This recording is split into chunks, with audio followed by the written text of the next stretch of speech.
Nelson Mandela अपनी कौम की आजादी के लिए नेल्सन मंडेला 27 साल अपनी जिंदगी के जेल में गुजारे। बार बार उनको ऑफर दी गई कि अपने मौकफ से पीछे हट जाओ, जो चाहते हो हम दे देंगे। उसने कहा जो कर लो, मैं जब तक अपनी कौम को आजाद नहीं होगा मैं पीछे नहीं हटता। और जानते हैं उसने क्या किया?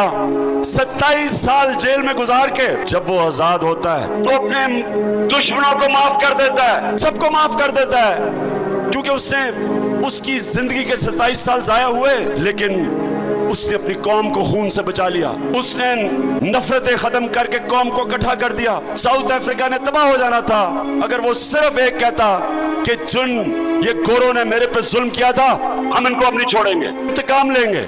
लेकिन बड़ा इंसान था, अपने से बड़ी सोच रखता था, इसलिए जब तक साउथ अफ्रीका रहेगा वो नेल्सन मंडेला से प्यार करेंगे, उसकी इज्जत करेंगे। कायदे आजम किसी को नहीं पता चलने दिया कि वो जिंदा नहीं रहेंगे ज्यादा देर, क्योंकि वो ये नहीं चाहते थे कि कोई रुकावट आ जाए। अगर इनके दुश्मनों को पता चल जाए कि कायदे आजम के पास ज्यादा देर नहीं तो